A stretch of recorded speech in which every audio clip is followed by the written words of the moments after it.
Before we start this episode, I'd like to do a quick shout out to our allies 𝗵𝗱𝗀𝗍 for making this episode possible. Have you got 5 minutes? The phrase that sends chills down the spine of HR people all around the world. I'm Florentine, a people and culture specialist. And I'm Paul, and as a senior people and culture professional, I've got this question a lot. That seemingly innocent question that turns into a big topic, an unexpected turn of events, or a really complex problem. Let's face it, it's rarely ever just 5 minutes. Join us as we dive into the weird, funny, and strange situations we encounter in our day-to-day work.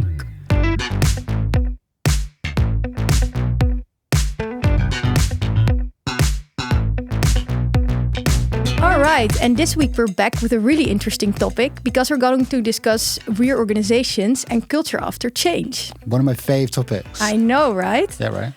We have a funny nickname for you, but I'm not going to tell that in this podcast. But yeah, maybe first we should dive into understanding reorganizations. For sure. So I asked ChatGPT what the exact definition of reorganization is. Good idea. You want to know what it said? Tell me.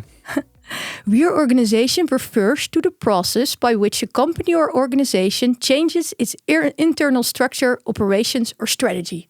Yeah, and I think that's a really good description, right? Because the thing is, reorgs have come to mean layoffs, right? Pretty much. But actually, if you're going to go for a reorg, then indeed it is actually just changing. Maybe we're going to change the strategy, or we're going to change how we organize the business. Really, that's what it's about, is changing how you organize the business. And then, you might have a very hierarchical structure, and you want to move to a more matrix organization, or change to cross-functional teams. Yeah. And that will change how the business is organized. So it doesn't necessarily specifically mean layoffs. No. But I don't know if you've noticed this a lot, Flo, when people talk about reorgs, and they actually mean they're layoffs, scared. Right? Yeah. It's reorganization, we're all going to be laid off. That is the association that a lot of people have with it. For sure.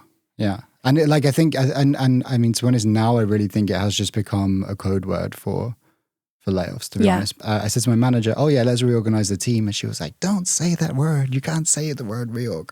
Yeah. It's a scary word. Yeah, exactly. Maybe they should call it something else. As part of my role in HR, I've had to work on different reorganizations, and you actually end up having a code word to talk about it with the people involved. What code word did you use? I can't say. No? Too bad. All right. But actually at the moment in the market, we see a lot of reorganizations happening. I was actually reading an article from Ion Analytics, and they did a research on reorganizations in Europe in 2023 and still in 2024. A lot of corporates are doing reorganizations. Yeah. Do you know why this is happening? Yeah. So on the corporate end, you mentioned corporate companies just then, and it is true, a lot of corporate companies are doing reorganizations. That's usually to do with economic pressure. I mean, we talk a lot about inflation rates recently. Yeah.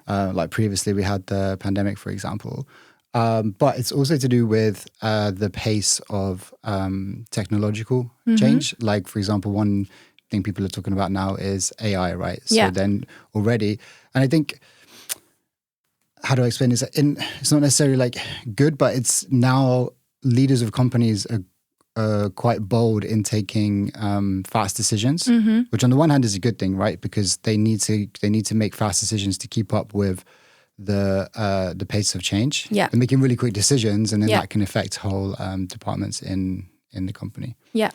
So that's more at the corporate side, but in obviously we work more in the scale up area, and because we're lucky enough here in the Netherlands to have a really vibrant tech industry. That's actually more to do with how they're funded, and again, it's starts from a positive place, because what's really cool is nowadays anyone can be a CEO, right? You could come up with a product, and then you can go get investment for it, and then you've got a business, and all of a sudden you're the CEO of a company. Yeah, right. True. So people are setting up companies all the time, and it's really funny. I remember when I've been speaking to venture capital companies. So these are companies with a bunch of money that they're investing in lots of different companies, and then they actually don't expect all of their investments to succeed. No. Right. So when you zoom out a sec, then you're well, there's all these companies popping up everywhere. So it's kind of makes sense that not all of them are going to succeed, and some are going to grow faster and some are going to grow slower. But what I see a lot is that obviously the founders of these companies are very optimistic, right? Yeah. So they get this investment, they start to get some traction. Of course. They get like users of their product, and then they're really optimistic, and they're like, okay, we need to invest in growth, invest in like huge teams, and then actually they don't keep up with their forecast. And then they're like, okay, actually we're a bit too optimistic. We've hired too many people. Yeah. And now we need to let some people go. True. Actually, but also they need to be optimistic, right? They need to be believing in their product, because if they don't do it, who else is going to do it? Exactly. That's why. Exactly. I always say that. Yeah. But I was reading an article and it actually confirms what you just said. And a lot of businesses are in this constant loop of reorganizations. And every time a new executive arrives, it's said that company must adapt to the new strategy, and sometimes abandoning all the progress that was made under the previous plan. And the cycle is sometimes so frequent that almost becomes expected. And a lot of employees actually brace themselves for a reorganization every 12 to 24 months. Yeah. I thought it was quite a shocking number. And they said, it is quite like the reorganizations can do more harm than good, because instead of helping companies to keep up with the market challenges, it can create a very chaotic environment. And instead of that, they need to focus on innovation and not like asking around like how things work, right? It's like a bit like asking a chef to change their kitchen layout every few months, and then the chef is more time figuring out where his knives are than he's actually cooking. In your experience, how can organizations strike the right balance between being agile enough to adapt to the market changes, but avoiding this constant loop of reorganizations? Yeah, it's funny that you mentioned this like 24 months things. Yeah. Right. And when I was just thinking when you were talking that there's always some kind of crisis going on, right? Like we had the pandemic, and then we had like, unfortunately we had like wars in different countries, which can also affect the whole like global market conditions. Then we have like economic crises. So a lot of the times when there's like fear in the market, then companies are investing less. So that could also lead to this like every 2-year cycle, because there's always a lot of these crises going on. In terms of how can you avoid this? So first of all, like when you're making your like forecasts, obviously you have like a best case scenario, but then also think about worst case scenarios, and then also a more like realistic scenario, right? So you're already planning for that, and don't hire based on your best case scenario, because probably that's not going to happen, right? No. So for me, it really comes down to the hiring side, because for example, what I've noticed is when I'm working with SaaS companies, so software as a service, when we're building the sales team, they'll look at the sales team and they'll say, okay, cool, like one account exec does an average of like X sales per month or year, however long the sales cycle is. Side note, a lot of the time for SaaS companies, the sales cycle can be really long. So they go, okay, well, the account execs are doing this many like sales per quarter, for example. Then they're like, okay, well, we need to hit our forecast. We need this many sales, therefore we need this many account execs. Yeah. But what I actually say is, well, instead of just thinking that people equal sales, actually what you want to do is let's get everyone up to capacity first before we start add on to the team. So it's about being a lot more critical when we come to hiring. Adding in people is like the law of diminishing returns. Like each one you add in is like a less improvement, because there's way more infrastructure you need, more communication points. So being like really critical when it comes to hiring is really important. And so like I said, making sure that, and you can apply it to engineering teams as well, getting everyone productive first before you add in more people. So that's one thing. Also as well, I think what's a really cool trend is seen in other companies is if you're using flexible arrangements more. So using like consultancies, using interim people. Some companies have done really well at this. So you have a smaller core team of people, and this core team are your people who are like really bought into the mission and really engaged in the company. Yeah. Probably more like a bit more generalist profiles. They might be like specialists in some areas, but if there's like a very specific project you want, instead of hiring someone full-time to do that, use like a consultancy to implement the project. So that the people in the company are more the ones like running the company, And then you're using like flexible pools of people to do like additional projects. So for me, that's one way to tackle it, like just being really thoughtful before you actually hire, and also think of other solutions. So when I've worked in companies before, they're like, oh yeah, we need a specialist in this. So they hire the specialist, and then they might even build a whole team. And then they're like, oh, actually, we didn't need that because now we figured out we can just automate that process. Or another thing is what I've noticed is get stuck in one person could do one role, but actually usually people can do multiple roles. So, for example, if you have a marketing team, instead of thinking like, okay, I need an SEO specialist, an SEA specialist, and like a paid performance marketer, some of those roles can be combined. Yeah. Okay. Because you see it now sometimes happening, I feel like the other way around. So, for example, there is a reorganization happening. A lot of people are being laid off. That sometimes leads to a snowball effect. And even more people are leaving because their good colleagues left, or they don't feel connected to the culture anymore. And then they're starting hiring all these external people to fill in the gap. But you say, don't do that. Do it the other way around. Yeah. Maybe we're going to talk about it a bit later. But like having the door open for people to leave or like take voluntary redundancy. Yeah. So then you don't have to like lay off as many people later. Because I think in the example you gave, like once we do the reorg, then some people lose trust in the leadership. Yeah. A bunch of their friends are left. Their culture's not as nice. They don't like it anymore. Then they start to leave. Whereas what you can do is have the opportunity for people to take voluntary redundancy before, and then the people that are not happy will leave. But don't you think that some leaders will be then afraid that their good people will take this voluntary redundancy offer? Yeah, maybe. But then if they're going to leave for that, then they're not the right people anyway. No, that's true. Do you know what I mean? Like if like they're like, well, there's some money on the table, I'm going to leave. Yeah. Then that probably wasn't the person you wanted. No, definitely true. Now we discussed how you can avoid it. Yeah. But let's say you need to do a reorganization because indeed you were a bit too optimistic. You have to lay off some people and restructure maybe your organization. How can you do it right?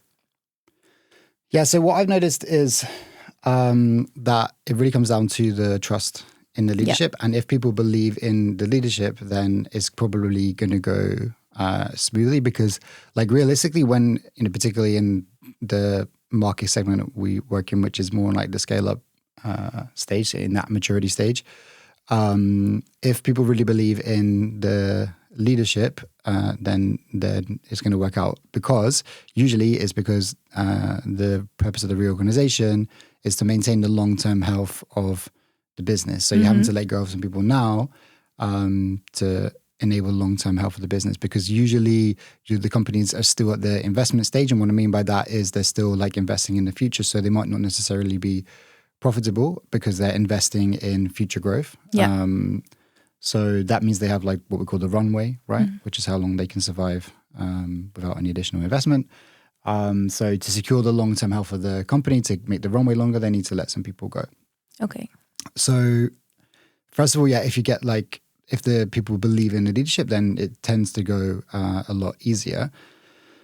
Additionally, if it's not a surprise, the reorgs that I've seen not go well are when it's a surprise. And I've seen this mistake a lot. Like they will share the revenue, which is a high number. Yeah.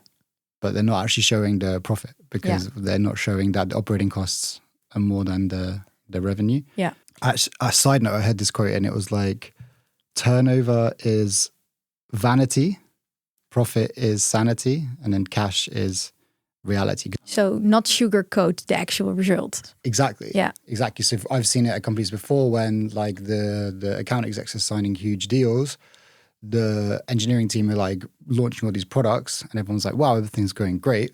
The CEO's like, yeah, we just got this investment. But actually they have a huge cash burn. So no one was actually sharing the profits, which were negative, right? Because the company's not profitable yet, which is totally normal because we're in an investment stage. So if you're transparent about the financials, usually that helps. So if people know, like, okay, yeah, we're not making profit, we still have this cash burn. And if you're quite public about that, then people will know, okay, well, maybe things are not going well. Yeah. So I've seen it work best when actually you see the leadership have a more like escalated tone of voice when it comes to this topic.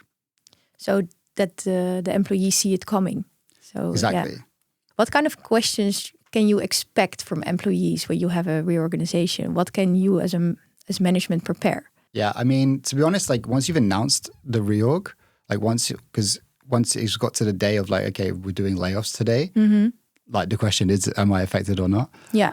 So like on the day when you're doing a reorg, it's really important to like communicate properly, have a really strong communications plan, not only to the people that are affected, but also to the people that are not affected. Yeah.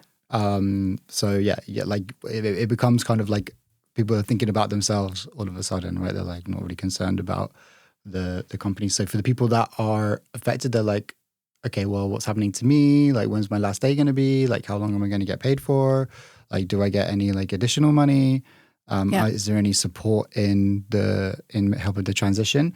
And yeah, just coming back to the question about how you can do the layoffs right is making sure that the people that are affected are really supported.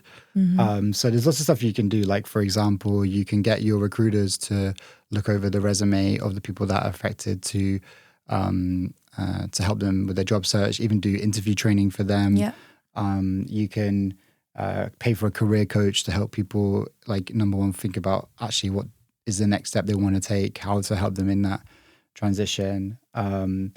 One thing I've seen work really well is getting the managers and leaders of companies to open up their network to people they know, because usually if you think in a company like the CTO, the CFO, they're going to know other CTOs and CFOs, right? So I've seen it work really well when we've had to do reorganizations, and then maybe we had to let go some really good developers, and then the CTO can reach out to their CTO network and say, hey, I've just had to let this person go, but you know what, I really recommend them. It wasn't anything to do with their performance. Like, do you have any vacancies? Yeah. So really supporting the people in the transitions makes a huge difference.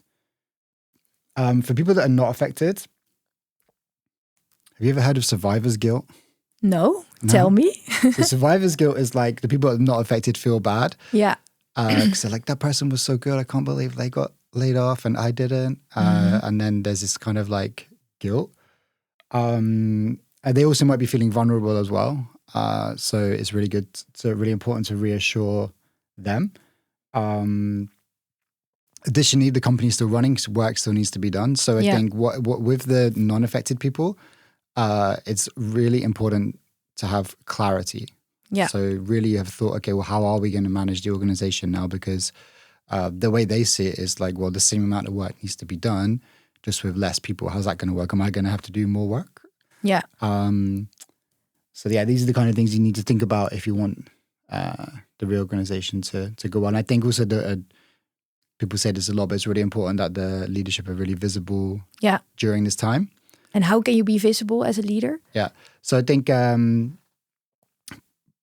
first of all, like publicly saying like, I'm available, like on, whether it's Slack or Teams, public in group messages, say like anyone wants to reach out, they can. Here's my schedule. My schedule's open if you want to book a call. If we're in the office, making sure they're like visible and seen, people can walk around. Yeah. It's really important that it's, the CEO that is the one to announce that we're going to be doing layoffs today.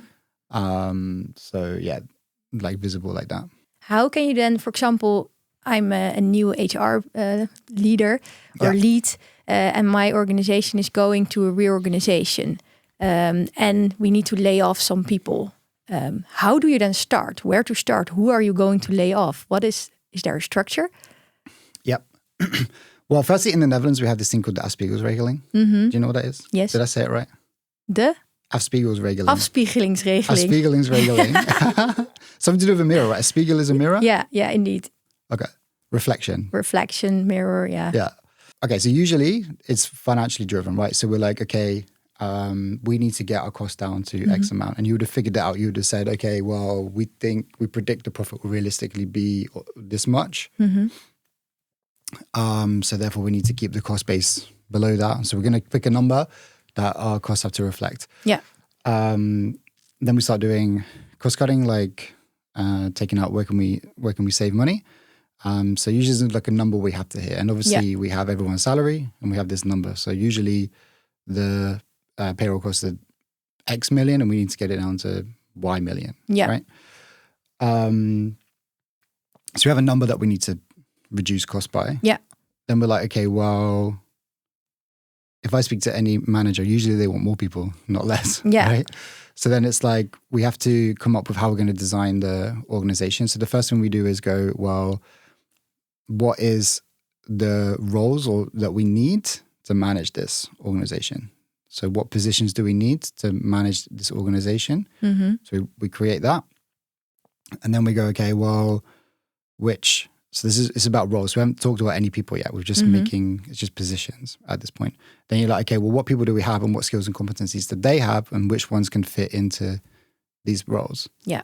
So then we fill that up. And then some people, some of the roles, and this is what you've probably seen, we've just done restructures, but then we're doing hiring. You've probably exactly seen that, right? Yeah.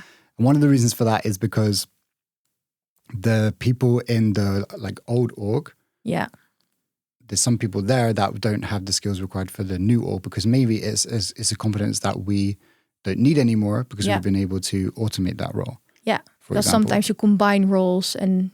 exactly. Sometimes you combine roles, like we're saying with the marketing, right? So that means we need to find a new person to fill a new role that we've created because there's no one in the old org that can fit that. Okay. Do you see? And let's say I have two recruiters exactly on the same level. The one started a year ago and the other one started 2 years ago. But I really like the one that started a year ago and that's performing better. How does that then work with the afspiegelingsregeling? Yeah, so it depends on the age, right? But yeah, I mean, like with the afspiegelingsregeling, like it's to do with like, you know, the first in is the first one out, but that's within their age group. Yeah. So yeah, so that's to do with like, you have to group them by age, but it's also by the role as well. So yeah, indeed, if there's two recruiters, if there's two people doing the same role, then depending on their age category, it would apply the afspiegelingsregeling, and that would tell us to lay off. All right. That's quite a good thing about being in the Netherlands. We are quite protected by labor laws. Yeah. For the most part, it's not personal when it comes to layoffs because there's this whole process we go through that ends up with a group of people that are affected. Okay. That's very clear. Yeah. Thank you for that. And then I also wanted to know, okay, we went through the whole reorganization. We are now left behind with a smaller group of people. How do you then make sure that you maintain or rebuild, sometimes even, a positive work culture? Yeah. So first of all, like a lot of people ask me, is it better just to do like one big layoff now, or is it better to do lots of small ones? And if you like look online on this, then you can see like opposing arguments. Yeah. So personally, I think it's better to do just one big one. So like rip off the Band-Aid. Yeah. And the reason I say that is for the reason you mentioned. Like if there's going to be one every 6 months, then it's a bit like chaos. Do I have a job? So I think it's better to do one big one. And then when you do that, that means what you can do is you can really invest in the people that remain. And that can be financial investment if you want. So, you know, for example, when it comes to if you're going to do a compensation review, then give them bigger raises. So to really show like, put your money where your mouth is, right? Like really show that you believe in these people. So first of all, making sure that they feel like you're investing in them, and you can invest in them. It doesn't have to be necessarily be financial. It can also be, I don't know, maybe we're going to give them additional training. But like I said before, I think it's really important to be clear. Yeah. Now, a lot of companies would do team building, which I think is a really good idea. But what I always do is make sure we pair up the team building with like maybe like half a day where we're going to have the team off site, or if we have remote teams, then we're going to be online together. But not necessarily talking about, okay, like what we're going to do, but more like team dynamics. I guess we are going to talk about our objectives as well, but really make it clear how we're going to organize this team. Like what are the roles and responsibilities in the team? So there's lots of like tools you can use online. You can have like team canvas where we're going to align on, okay, now we have this new team. What is the mission of this team? What are our values? What are our norms and rituals? You can also do exercises like we have them at 7people, right? The team read me. So like all little things like this. You heard of the stinky fish? Yes, I think you mentioned it once, but can you explain? Yeah, it's basically, for me, it's also like the elephant in the room. Right? Yeah, it's calling exactly. out, it's calling out what is the stinky fish, calling out what's the elephant in the room. So just having the opportunity, like for this open discussion, for people to put like their concerns on the table. So, so definitely addressing that. And I think it's really clear, it's really important that we're clear on like what the culture of the company is, and also per team as well. Yeah, and the way of work.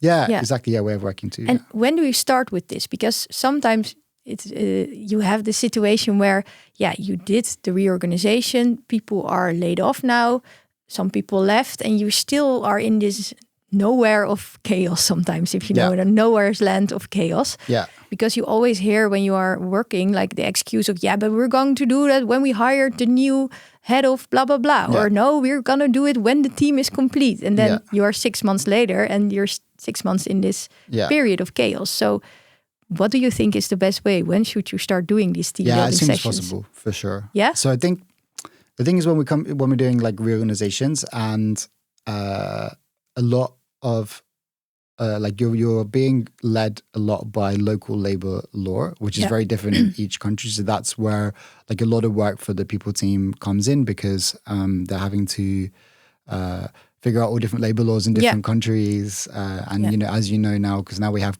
like employee of record companies, which makes it easy for us to hire people in lots of different countries. There is a lot of work to do with that, and so you have to be compliant with the local laws. Different countries have different like consultation periods, so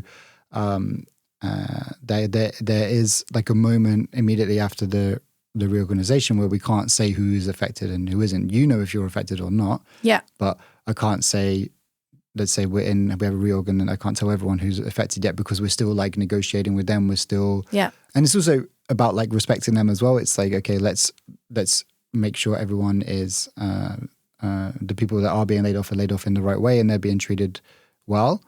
And only after they've like actually exited the company can we then start to organize everyone else. So there is like this kind of like limbo period immediately after, right? If it goes well, then that can be like a week. But then, but as soon as is possible to do, then it's good to have like these sessions with the teams to say, okay, cool. Like, and you can even do it at department level as well. So, these sessions on like, okay, like this is the new team. This is our mission. This is what we need to achieve. These are because the other thing is you have to say what is going to get deprioritized as well, because there's going to be some tasks that the team can't do anymore. No. Okay, clear. And I mean, reorganizations also put quite a lot of pressure on your people team because, they have to first do the whole reorganization and then do the aftercare. And sometimes you also notice that there's not always then time to do the proper aftercare. Would you then also recommend maybe hiring somebody externally, or how would you approach that? One thing I really believe is like when we're doing reorganizations, we really involve the managers. Because the managers that manage the team, usually in layoff conversations, someone from the people and culture team is there because they have to go through the legal specifics, but it's actually the manager that's going to deliver the news, and it's the manager that needs to manage the team afterwards, and they'll be supported by the people team. So this is why I really think it's really important to bring the managers along. The reason I say that is because I have seen layoffs before where let's say the team lead level is not involved, so the managers of the managers, so the directors know who are doing the layoffs and they execute the layoffs with the people team, but the actual team lead is not involved. And the reason companies do that is because that's quite a big group of people. Like, let's say if you have a 500-person company, then like you're going to have like 50 team leaders, probably, maybe even more, maybe even up to 100. And so the more people you tell, the more risk of it leaking is there. That being said, I do believe you should involve the team leaders. So if the team leaders are on the journey, they know it's coming, then they're ready to manage their team after the reorg has happened. It's also the responsibility that you have as a team lead. I mean, as painful as it can be, it is part of the job. They manage the team. So the people team don't manage the team. The managers manage the team. All right. I think that were all my questions, Paul. Thank you so much for these interesting insights. I think for me, the key takeaways that if you have to do a reorganization, do just one big one. Be very transparent about everything, about your numbers, but also if you have to do a reorganization, be transparent about the why and what the plan is. Have a good communication plan in place before you do anything. And yeah, if you want to have a positive culture afterwards, start doing team building sessions ASAP. Thank you so much, and see you next time. Thanks. Bye. Bye.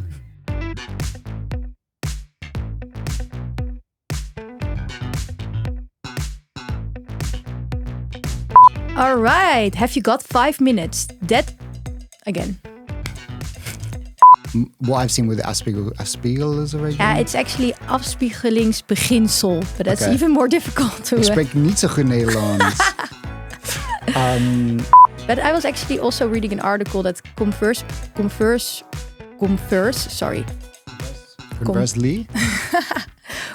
what you just mentioned. Yeah, what is happening? Sorry, can I redo this part? I need to do it with my laptop because I was just talking. I thought, where am I going with this story?